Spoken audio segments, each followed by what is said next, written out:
नमस्कार विद्यार्थी, हम पढ़ेंगे आज पॉलिटिकल साइंस में 12th के अंदर स्वतंत्रता एवं समानता के बारे में। देखो समानता के प्रकारों के बारे में अध्ययन करेंगे। समानता के जो प्रकार है वो कौन कौन से हैं। तो समानता के प्रकार के अंदर पहला प्रकार है नागरिक समानता। हम सबसे पहला जो बिंदु लेंगे वो है नागरिक समानता। नागरिक समानता के बारे में हम अध्ययन करते हैं। तो देखो नागरिक समानता के बारे में ये बताया गया है कि राज्य के सभी नागरिकों को नागरिक अधिकार प्राप्त हो। राज्य के सभी नागरिकों को क्या अधिकार प्राप्त होने चाहिए? सभी नागरिकों को नागरिक अधिकार क्या होने चाहिए? नागरिक अधिकार प्राप्त हो। नागरिक अधिकार क्या है? जो उन्हें प्राप्त होने चाहिए। ठीक है। अब दूसरी चीज है कि नागरिकों के मन में राज्य के प्रति विशेष भावना कायम हो। मतलब राज्य के प्रति नागरिकों के मन के अंदर कैसे भाव होने चाहिए? समान भाव होने चाहिए। मतलब उसके प्रति समर्पण के भाव जागृत होने चाहिए। और नागरिक समानता को स्थापित यानी बताया गया है कि विधि के शासन की स्थापना द्वारा, मतलब विधि के शासन की स्थापना के द्वारा हम कैसी शासन व्यवस्था स्थापित कर सकते हैं? नागरिक समानता। मतलब कानून के अनुसार आप नागरिक समानता को स्थापित कर सकते हो। और इसमें अनुच्छेद जो 14 है, अनुच्छेद 14 क्या बताता है कि अनुच्छेद 14 के द्वारा नागरिकों के विधि के समान यानी विधि के समक्ष समानता तथा विधि का समान संरक्षण का अधिकार दिया जाता है। मतलब अनुच्छेद 14 के अंदर ये बताया गया है कि विधि के समक्ष मतलब कानून के समक्ष सभी व्यक्ति क्या है? समान है। और कानून के सामने सभी व्यक्तियों को समान समझते हुए उन्हें समान संरक्षण भी दिया गया है। यानी उनको विधि के अनुसार क्या दिया गया है? समान संरक्षण भी प्रदान किया गया है। तो इस तरीके से नागरिक समानता लागू होती है। नेक्स्ट बिंदु राजनीतिक समानता। दूसरा बिंदु कौन सा है? राजनीतिक समानता।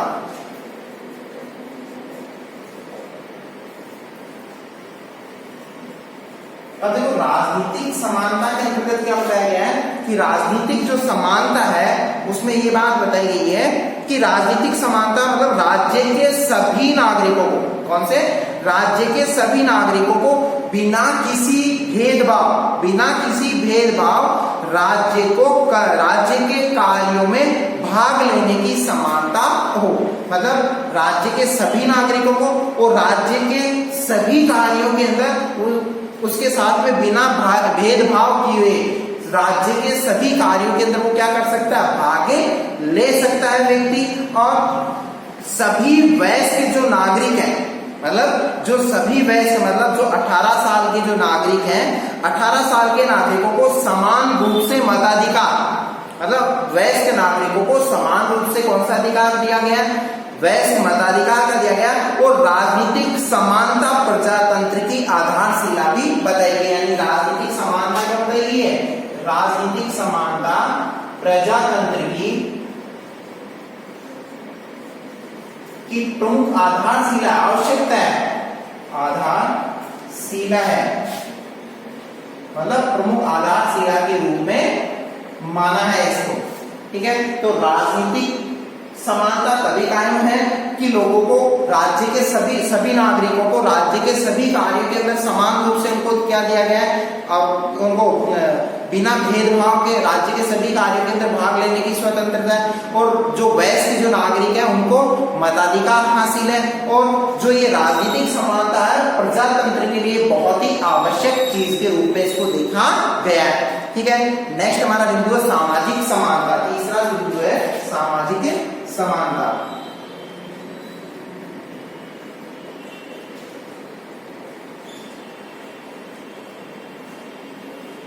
अब सामाजिक समानता के अंतर्गत क्या बताया गया है कि सामाजिक दृष्टि में सभी व्यक्ति समान हो। यानी सामाजिक दृष्टि में सभी व्यक्तियों को क्या समझा गया है? समान समझा गया है। और किसी को विशेषाधिकार प्राप्त नहीं हो। पहले राजा महाराजा के टाइम में क्या होता था कि राजा महाराजाओं को विशेष अधिकार प्राप्त थे।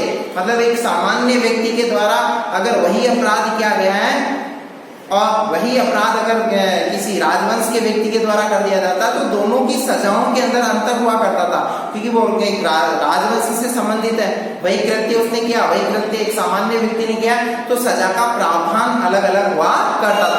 फिर विशेषाधिकार प्राप्त जो वर्ग थे, और उस समय ऐसा भी था कि राजा का बेटा ही क्या बनता था, राजा बनता था।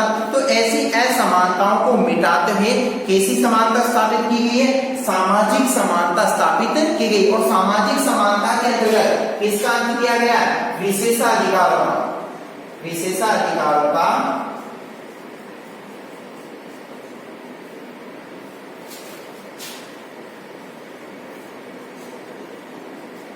सामाजिक समानता के लिए विशेषाधिकारों का अंत किया गया है, ठीक है। और सामाजिक समानता के तहत ये चीज बताई गई है कि समान अवसर व सहभागिता मिले, यानी सभी को विकास के समान अवसर, विकास के कैसे मिलने चाहिए, विकास के लिए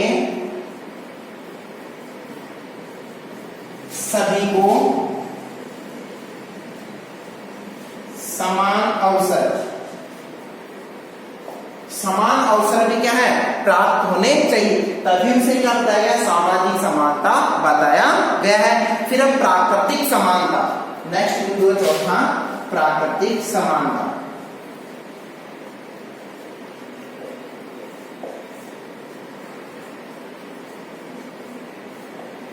अब प्राकृतिक समानता के अंतर्गत ये चीज बताई गई कि मनुष्यों को समान बनाया, यानी प्रकृति ने क्या किया, प्रकृति ने सभी मनुष्यों को एक समान बनाया। जब मनुष्य को एक समान बनाया प्रकृति ने, तो फिर बाहर उसके साथ में भेदभाव क्यों किया जाता है। तो प्राकृतिक रूप से सभी मनुष्य क्या है, एक समान है। अब देखो जो प्रकृति है, प्रकृति ने क्या किया, प्रकृति से सभी मनुष्य गुण, योग्यता, क्षमता और शक्ति, प्रतिभा, विचार आदि से क्या बताया गया, समान होते हैं। जब ये सब कुछ चीजें हैं, ये सब चीजें प्रत्येक मनुष्य को बराबर बराबर मात्रा में दी गई है, ठीक है। लेकिन अब इनका जो उपयोग है, कोई व्यक्ति किस तरीके से इनका उपयोग कर रहा है, कई व्यक्ति किस तरीके से इनका उपयोग कर रहा है। तो प्राकृतिक रूप से भी मनुष्य क्या है, समान होते हैं। नेक्स्ट बिंदु है आर्थिक समानता।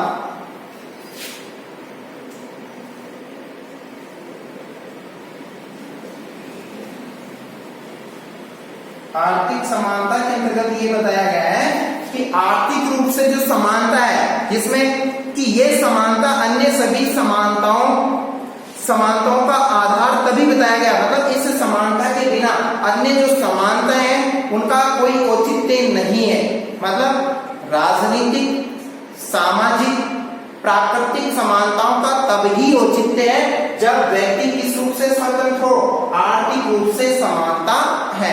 मतलब किसी भी व्यक्ति के साथ में ऊंच नीच के तौर पे क्या नहीं किया जाना चाहिए, भेदभाव नहीं किया जाना चाहिए। अब आर्थिक समानता से तात्पर्य ये बताया गया है कि जो व्यक्ति को है वो राजनीतिक, नागरिक एवं सामाजिक समानता का की समानता तभी सार्थकता है, तभी इसकी सार्थकता है जब संपत्ति का व्यक्ति के साथ में क्या होना चाहिए, व्यक्ति को समान वितरण या सभी को समान वेतन, या आर्थिक समानता। यानी आर्थिक समानता का मतलब ये नहीं कि एक लो कैटेगरी के व्यक्ति को, मतलब जिसमें योग्यता नहीं है, उस व्यक्ति को बड़े व्यक्ति के समकक्ष समझा जाए, कलेक्टर के समकक्ष समझा जाए, तो ऐसा नहीं हो सकता, ठीक है। और संपत्ति का समान वितरण ये भी नहीं किया जा सकता है, क्योंकि एक योग्य व्यक्ति है तो उसके पास में अत्यधिक संपत्ति होगी, क्योंकि उसने मेहनत या योग्यता के बलबूते पे वो सब कुछ क्या किया, हासिल किया। ऐसा भी नहीं हो सकता। लेकिन समानता किस चीज की, आर्थिक रूप से समानता उपलब्ध करवाने के लिए गवर्नमेंट के द्वारा, संविधान के द्वारा ये लॉ बनाया गया है। और कैसा लॉ कि यह अवसर की समानता है। मतलब आर्थिक समानता से मतलब क्या बताया गया, अवसर की समानता। आर्थिक समानता से तात्पर्य है अवसर की समानता, यानी व्यक्ति को क्या दिया जाए कि अपना व्यक्तित्व विकास, अपने व्यक्तित्व विकास के लिए उसे अवसर उपलब्ध करवाए जाए। किसके द्वारा अवसर उपलब्ध करवाए जाते हैं, गवर्नमेंट के द्वारा उसे अवसर दिया जाता है, और उस अवसर को बुनाना उस व्यक्ति का कर्तव्य होता है, ठीक है। अब अवसर की समानता अर्थात लोगों को कार्य करने के समान अवसर उपलब्ध कराने से, अवसर की समानता से क्या मतलब है कि लोगों को कार्य करने के लिए क्या दिए जाने चाहिए, समान अवसर उपलब्ध होने चाहिए उसकी योग्यता के अनुरूप, और सभी व्यक्तियों की न्यूनतम आवश्यकताओं की जो पूर्ति है वो भी किसके माध्यम से, आर्थिक समानता के माध्यम से ही क्या की जा सकती, कंप्लीट की जा सकती। तो उसे न्यूनतम आवश्यकताओं की पूर्ति के लिए इस तरीके की विधि निर्माण हो, ऐसा संविधान निर्माण हो जिससे व्यक्ति अपना क्या कर सके, अपनी आर्थिक उन्नति कर सके, जिससे आप समाज के अंदर आर्थिक समानता कायम हो। नेक्स्ट बिंदु है सांस्कृतिक समानता। छठा बिंदु है सांस्कृतिक समानता। अब देखो सांस्कृतिक समानता से क्या तात्पर्य बताया गया है कि सांस्कृतिक समानता से ये अभिप्राय है कि इस समानता के अंदर मतलब राज्य द्वारा बहुसंख्यक एवं अल्पसंख्यक, इसके द्वारा राज्य द्वारा बहुसंख्यक व अल्पसंख्यक वर्गों के साथ समानता का व्यवहार करना। जो बहुसंख्यक वर्ग है और जो अल्पसंख्यक वर्ग है दोनों के साथ में राज्य का ये कर्तव्य बनता है, क्या कर्तव्य बनता है कि उनके साथ में किसी प्रकार का क्या नहीं हो, भेदभाव नहीं हो, और उनके साथ में समानता का व्यवहार किया जाना चाहिए। और संविधान में यानी संविधान सांस्कृतिक समानता हेतु मौलिक अधिकार का क्या करता है, मौलिक अधिकार का प्रावधान करता है। मतलब सांस्कृतिक समानता उपलब्ध करवाने के लिए संविधान ने मौलिक अधिकारों का प्रावधान भी लागू किया है। ठीक है, अब कानूनी समानता, कानूनी समानता से क्या अभिप्राय है, नेक्स्ट बिंदु है कानूनी समानता। अब देखो कानूनी समानता के अंतर्गत ये बात बताई गई है कि प्रजातांत्रिक राज्यों में, कैसे राज्यों में, प्रजातांत्रिक राज्यों में कानूनी समानता की स्थापना करके ही विषमता को कम किया जा सकता है। प्रजातांत्रिक राज्यों के अंदर कौन सी समानता की आवश्यकता है, कौन सी समानता की, कानूनी समानता की, और वहां कानूनी समानता स्थापित करके विषमता को कम किया जा सकता है। और कानून के समक्ष समानता मतलब सभी व्यक्तियों की कानून के समक्ष क्या होनी चाहिए, समानता होनी चाहिए, और कानूनों के द्वारा समान संरक्षण भी उपलब्ध होना चाहिए। कानूनों के द्वारा ये दायित्व बनता है, संविधान के अंदर ये बात उल्लेखित है कि सभी व्यक्तियों को संविधान सम्मत सुविधाएं उपलब्ध होनी चाहिए, मतलब कानूनों का समान संरक्षण मिले और बिना किसी भेदभाव के, कैसे, बिना किसी भेदभाव के नागरिकों को कानून के समक्ष समान समझना चाहिए। यानी किसी प्रकार का उनके साथ में भेदभाव नहीं होना चाहिए व्यक्तियों के साथ में, और एक जैसे मतलब एक जैसे लोगों से कानून का एक जैसा व्यवहार, मतलब सभी व्यक्ति एक जैसे हैं तो उनके साथ में भी कानून का व्यवहार भी कैसा होना चाहिए, एक जैसा होना चाहिए, किसी प्रकार का भेदभाव नहीं होना चाहिए। नेक्स्ट बिंदु है अवसर की समानता।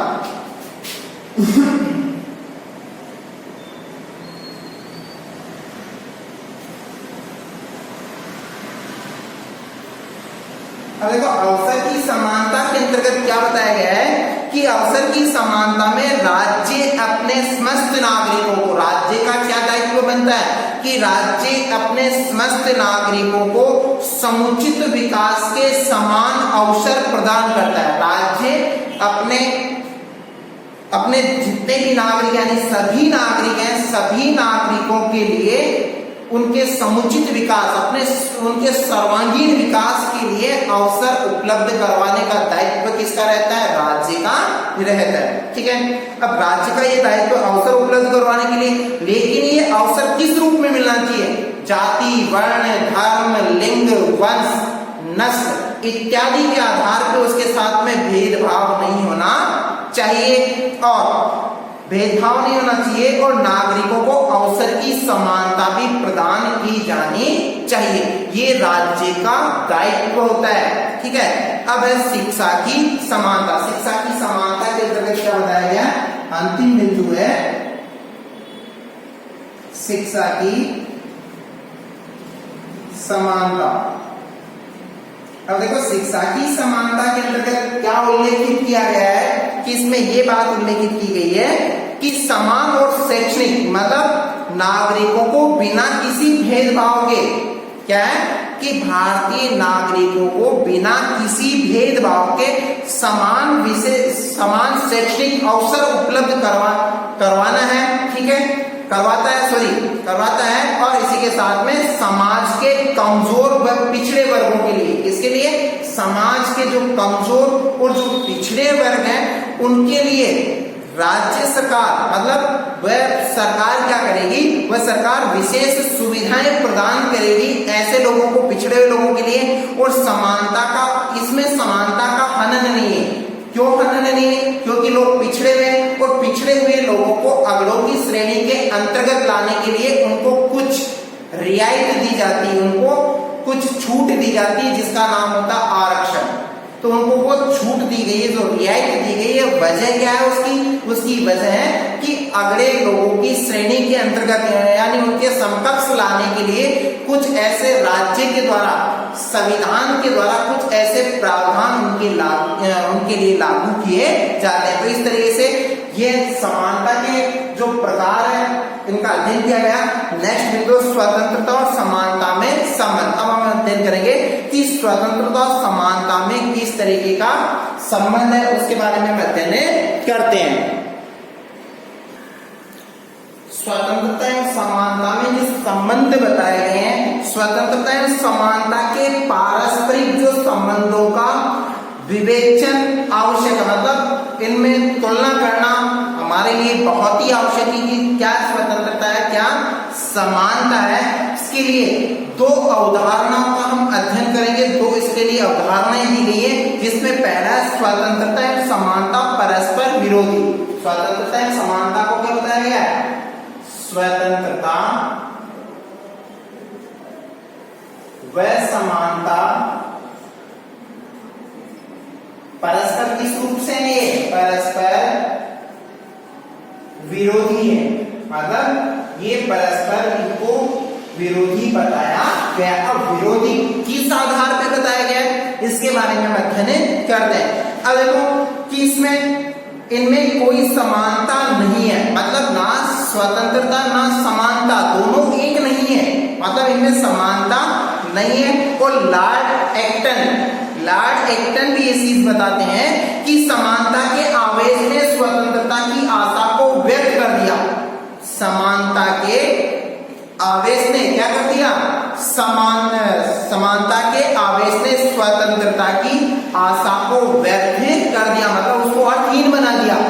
स्वतंत्रता की जो आशाएं थी उनको अर्थहीन बनाने का जो कार्य किया गया वो किसके द्वारा किया गया? समानता के द्वारा किया गया। अब किस आधार पर किया गया कि जैसे कि प्रकृति में ही असमानता विद्यमान है, मतलब प्रकृति के अंदर ही असमानता विद्यमान है, पहले से ही क्या है? प्रकृति में असमानता विद्यमान है। जैसे योग्य तथा अयोग्य में समानता, मतलब योग्य और अयोग्य को दोनों को इक्वल समझा जा रहा है। एक योग्य व्यक्ति है, दूसरा अयोग्य व्यक्ति, तो उसका कोई औचित्य नहीं है, मतलब योग्य और अयोग्य को अगर समान समझा जाएगा तो ऐसी स्वतंत्रता व समानता का, ऐसी समानता का कोई औचित्य ही नहीं है, ठीक है। अब व्यवहार में दोनों में, किसमें? स्वतंत्रता व समानता में किसी एक परिस्थिति को स्थापित किया जा सकता है। अगर लागू करना व्यवहारिक रूप से, या तो समानता को लागू कर लो या फिर स्वतंत्रता को लागू कर लो, दोनों में से एक ही चीज लागू हो सकती है, तभी दोनों में से एक का औचित्य सार्थक होगा, ठीक है। अब दूसरा विचार दोनों को एक दूसरे का पूरक मानना, दोनों को क्या बताया गया? दूसरा जो विचार है, दूसरे विचार में दोनों को एक दूसरे का पूरक मानता है, दोनों को एक दूसरे का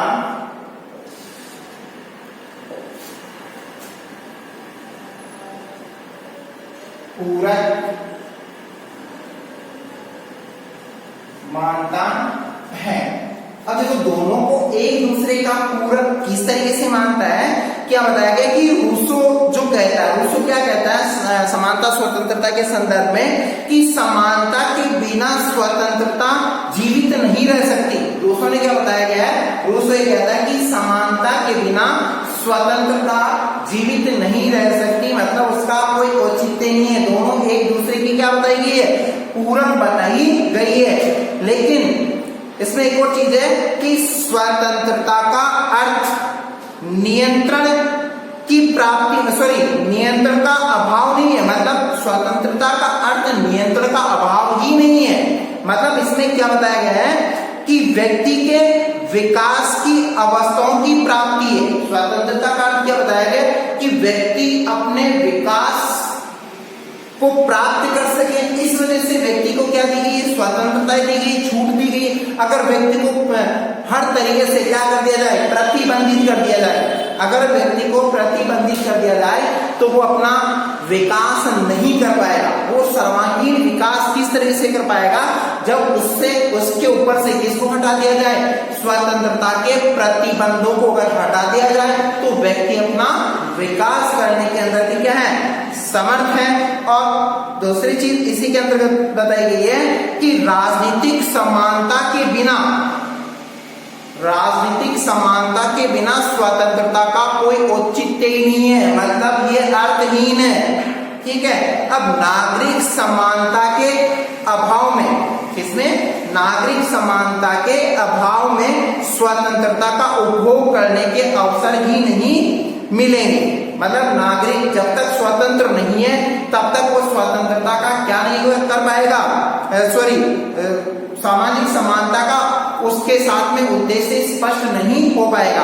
तो इस तरीके से नागरिक समानता, नागरिक स्वतंत्रता या नागरिक समानता भी स्थापित होनी चाहिए, तभी व्यक्ति के लिए स्वतंत्रता कारगर सिद्ध होगी, नेता कारगर सिद्ध नहीं होगी।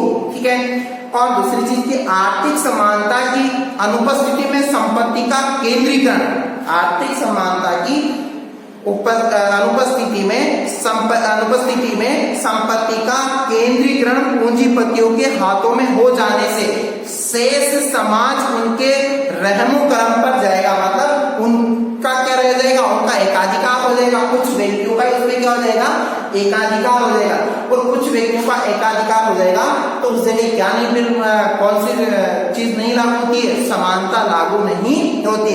तो समानता के लिए सुस्पष्ट है कि स्वतंत्रता तथा समानता परस्पर कोई द्वंद्व नहीं है, मतलब एक दूसरे के लिए ईर्ष्यालु प्रवृत्ति नहीं है, एक दूसरे की पूरक बताई गई है और एक दूसरे के पृथक हैं, वरन एक ही आदर्श के दो तथ्य बताए गए। मतलब अच्छे विचारों के संकलन में दो तथ्य के रूप में स्वतंत्रता और समानता को क्या किया गया, एक्सेप्ट किया गया, उसको लागू किया गया। इस तरीके से आपका ये स्वतंत्रता और समानता वाला अध्याय कंप्लीट होता है। और इसके जो महत्वपूर्ण जो प्रश्न है, महत्वपूर्ण बिंदु आपको उतारने हैं, महत्वपूर्ण प्रश्न आपको